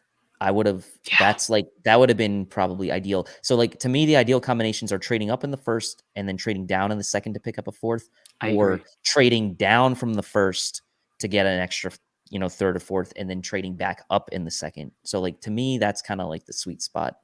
All right. We need a 4th. Yeah. Another offer from Carolina. This is from Arizona. From Arizona. They're willing to. They want us to drop 13 spots, and they'll give us their 7th. That's our pick back. We're not. No, that's the same pick we gave them. Oh yeah, it's a 2022 also. So no thanks. Okay, so this is what we've got on the board. Oh, Shy Smith is right there. Check the chat. Randy is gonna want him. Our boy Lenore is there. Diablo too. Or we don't really need a safety now after getting JOK. We don't need that like big nickel. I'll tell you who is on the board though is Tonga. What do you guys think about Bobby Brown? I feel like we haven't. I like Bobby Brown enough. I will say this. Let me give SIS a blurb on him because they're really high on Bobby Brown. I've also been YouTube scouting him, whatever that's worth. But he's surprisingly under the radar right now. I mean, he seems like a guy that could fit the bill as positional flexibility to play 3 tech and 1 tech. So they have him as they separate their D tackles and their nose tackles. They have him as a nose. They have him as their 7th ranked nose, but he actually shows up in their, like, in the way they do their metrics. He shows up at like the tops of a lot of their things. So he's like the number 3 in pressure rate. He's the number 2 in true pressure rate. He's the number 1 in sacks per game. He's the number 1 in sack expected points added per game. That's interesting. He's got a lot of 1 tech that can pass rush. That's very interesting. I mean, that's compared to the other nose tackles, so it's not like he. Good point. But Good still, point. Edge and guard, I want to see because Hutchinson and Weaver, Jack Anderson. Yeah, I was going to say Jack Anderson is. I like Jack Anderson. What was the other one? Edge you wanted to see? Edge. Ooh, Jonathan Cooper, I like. And Cooper. Cooper gives you. Ellerson Smith is a freak. Ellerson Smith is a freak athlete. There's the Taron guy. Jackson, There's Taron Jackson, who I like late. Rumpf is there. This is tempting. I think Rumpf is off the board now because of Koromoa, just my opinion. Yeah, I think so. That's a good point. Golston gives you, but they just got F.A. Obata. Got to get bendier on the edge. I kind of like Jack Anderson right here, personally. Jack Anderson. What do you got at running back? Javian's probably gone, right? Yeah, Javian's gone. Yeah. Khalil Herbert has some kick returning ability. Man. Yeah, this is one. This is a tough pick, for sure. Yeah, I don't like any of those guys. I think you got to go with like either Anderson or an edge guy here. Yeah, I mean, that'd be or Bobby Brown. Yeah, Hutchinson's gone. Or Randy went 2 picks ago. I agree. That would have been the pick. Tonga, I wouldn't mind reaching for Tonga here. Personally. I like interior defensive line here. That's my pick. I would say I think the Bills would be more likely to take Jack Anderson. Let's go Jack Anderson probably. because there's a chance we could get Tonga with our next pick. Well, so we want to go Jack Anderson here. Yeah, I'm good with it. Also consider a trade up. I don't know. Third one of the draft. Hey, Brandon Bean, go get your boy. I'd be happy with if our last 2 picks were straight up just Anderson and Tonga. I'd be okay with that draft. Oh, but look at Randy with the dynamite drop in here. A little reference to Bobby Brown, the singer there, who was married to Whitney Houston. R.I.P. There goes Bobby Brown. Damn it. Yeah. Oh, no. Oh, Carrie Angeline just went. Damn it. Yeah, this is where it gets really murky. How many picks do we have left? 2? James just went. Thomas Graham just went. Oh, there goes Tonga. Who are the? All right. So Matter Bebe's got some. We talked about Tonga's gone. Tonga went to the Ravens 3 picks before. That's such a Ravens pick. Yeah, it is. Assholes. I like Merrill. I like Forrest Merrill personally as a late guy. About him. Forrest Merrill. He's like Kyle Williams. He's like a Kyle Williams body type. I mean, we said that about Harrison Phillips. How's that working out for us? Well, I like Forrest Merrill, but let's tight end. Let's go look at tight end real quick. Bushman and Poljan are 2 guys I like. I like Poljan too. He was a former quarterback. He's like one of those quarterback tight end stories. Yeah. I feel like Bills fans don't want to hear that after the Dawson Knox experiment. To me, I'm down to Darden, Poljan, and Naquan. For me, I feel like it's going to be tough to draft a wide receiver this late if he's not adding kick return ability. So I'm okay with Darden. I'm okay with like Amir Smith, Marset, guys like that. Corner or a safety at this point with Avery Williams. He's ranked so low. Yeah, but I think he's gonna be a 4th or 5th round pick. I agree. I would be comfortable taking him, honestly. For sure. There's a couple. You get Poljan and get Avery with your next one because I think we have one more pick. Yeah. But do we want to go interior D line though? I mean, or do you guys want to what do you guys think here? I'm pretty much down to Naquan and Poljan here. Oh, I say we go Naquan then. I'd much rather take an IDL that I don't know. I'm kind of how does he low on tight end. Here's my question for Naquan Jones though. I like Naquan Jones too, and everyone wants an interior defensive lineman. Like we have this conversation all the time with like Zach Vaughn and a whole bunch of people on Twitter about to Fele and about Shelvin and about your boy Ali McNeil, who we might be interviewing next week, just so you know. Don't tell me that, man. I just went 6 to midnight. We might be interviewing next week. I'm talking with his agent right now, but where do they fit? Like, well, I mean, it means like a guy like Justin Zimmer or Harrison Phillips probably isn't going to be on the team if that's the case. Like if you draft a guy that high, I mean, if you draft a Shelvin or a McNeil like that high, like those guys could theoretically be second rounders. Like I know they're pretty low right now, but second, third rounders, probably third rounders. They could knock a Harrison Phillips or a Justin Zimmer off the team. How about we vote here? So my vote is Paul John. What do you got, Tilt? My vote would be no, I guess we can get Avery Williams with the next pick. Yeah, I'll go Paul John. That's fine. Yeah, go for it then. I was gonna stay away from tight end, but if it's 2-1, go for it. I don't hate it at all. Offer here. Our last we have 2 7s coming up now. We're keeping those 7s. Yeah, I was gonna say let's take the picks, throw the darts. I mean, we're only gonna end up with 6 picks in this draft, so we might as well keep them. Oh my god! Dude, everyone wants. Can you guys hear the phone ring on your side? Because every time I hear the phone ring in my headphones. Oh no! Can't hear that. All right, here we go. All right, we're up. Matter Baby and Forrest Merrill, my guy, is still there. Yeah, Matter Baby is a freak. That's really good value for a Matter Baby and Smith Marset and Jalen Darden and Cade Johnson. That's crazy. I like all those guys. I think the issue right now is that we haven't taken an edge. True. Taron Jackson's available. I like him. I'm interviewing him on Saturday, by the way. God, man, an interview whore. And we got to take him, right? Yeah, should we take him? Let's do it. I think we should take him and then Williams. Developmental. Yeah, we can. And then Williams. It's going to be so much easier for Williams to make the team than any of these wide receivers. I agree, and that's what I was saying before. Like, if you pick a corner with return ability, one of them might make their way to a UDFA status. So. Yeah, I mean, we're going really against the grain here, but we're gonna. Oh no, he got picked. Oh, no. Really? He got picked. He's ranked like 412. He got picked. This is what's going to happen on draft day, though. Like he's going to get picked. Because of his special teams ability. I don't know if you guys saw my first mock draft Monday from last week, but I had the Bills picking Avery Williams in the 5th round, or maybe it was either the 5th or the 6th round. Yeah. So I mean, we could go Darden here if we really wanted to. I go Darden or Smith Marset. I agree. One of the two.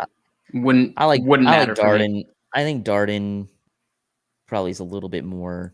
I've been reading a lot of stuff that the Bills have been in on Smith Marset for years now. Like they have been looking at him for years now for whatever reason. Because they love Iowa. Like Sean I know, right? Hard on for his Iowa boys. Does that mean could be the steal of the 2020? Let's just take him. I feel like we have to. I have not seen the Bills linked to Darden yet, and also I think they haven't. I think Darden's a 4th rounder, by the way. So I don't know. PFF has him as I think a 3rd round pick. Let's not take the I don't want anyone to take this the wrong way. I love the boys over at TDN. Everyone knows it, but there are some guys. I think Jack Anderson is a 3rd round pick. I think you're going to see Poljon go in the 5th round. I think there are some names in this that they have going in the 7th round that I don't think are even going to remote. I think a lot of those receivers, Smith Marset, Darden, Cade Johnson. Cade Johnson could be a 3rd rounder. I'm hearing rumors that Cade Matter Bebe, I think 3rd, 4th round. He's gonna jump up boards with how he tested. Mm-hmm. Michael Strawn is out there telling me he's pretty confident he's gonna be a day 2 pick out of the University of Charleston. Yeah. My interview with him is dropping on. But I haven't even mentioned that one yet. I interviewed Michael Strawn on Sunday from University of Charleston, the big 6'5" guy, 228, ran a 4.46 40. He's confident he's going to be he's stupid confident he's going to be a second second day pick, like 2nd or 3rd round, which I think was crazy. They just got Quinn Meniere's Andrew. So they added him. He's in here now. He's right in that 3rd round range now. So what do you guys think of this? I like it. I kind of like it. I mean, we got JOK and I like Samuel. it. I just think we miss so much talent in between 49 and 161, and it's going to be tough. Like this is like Judge just said. I mean, right now TDN is incomplete. This board is incomplete. It's going to change in the next 3 weeks. It's going to be different. They blew it. They blew a 3-0 lead after the second period to lose the game. Oh boy. But yeah, I think if you're interviewing Aleem McNeil, I have to be part of that. No, you will be a part of it. I'm actually I DM'd him and he said you got to go through my agent, but I'd love to. And he sent me his agent's. You should tell him that your co-host is an NC State alum. That might get you some clout. Yeah, I've been stalking. I crawled. You should try to get Carrie Angeline too. Then, for that matter, if he has a Twitter, I'm gonna look him up. But like, I would say I DM'd 65 draft prospects yesterday. So you're such a whore. You're such a whore. It's for the brand. I love it. But I love the brand. I love it. I love it. For the brand. Yeah, I would say, solid 65 draft prospects yesterday. I DM'd. I was creeping a little too hard yesterday, but all right, Kendall, it was a pleasure. You will be joining us every day on the regular, not every day, but every Monday and Thursday, and then you'll always be having an article drop on Tuesday and Friday. Have you decided what you're gonna talk about based on this show today? I kind of want to talk about the 2022 free agents and how the Bills are in a position of luxury. We can start thinking about the future instead of immediate needs. And the Bills can draft someone like Asante Samuel Jr. and think, hey, if Taron Johnson isn't everything we hope he is, and if he needs a big payday, we can just draft this rookie with positional flexibility to play outside and take your role next year on a cheap contract. And there's more guys on the roster that are going to be free agents next year, and we got to think about ways to plug those holes for next year. Awesome. So you can find Producer Kendall. We're going to call you Producer Kendall. That sounds like a sweet name. Can we call you Producer Kendall?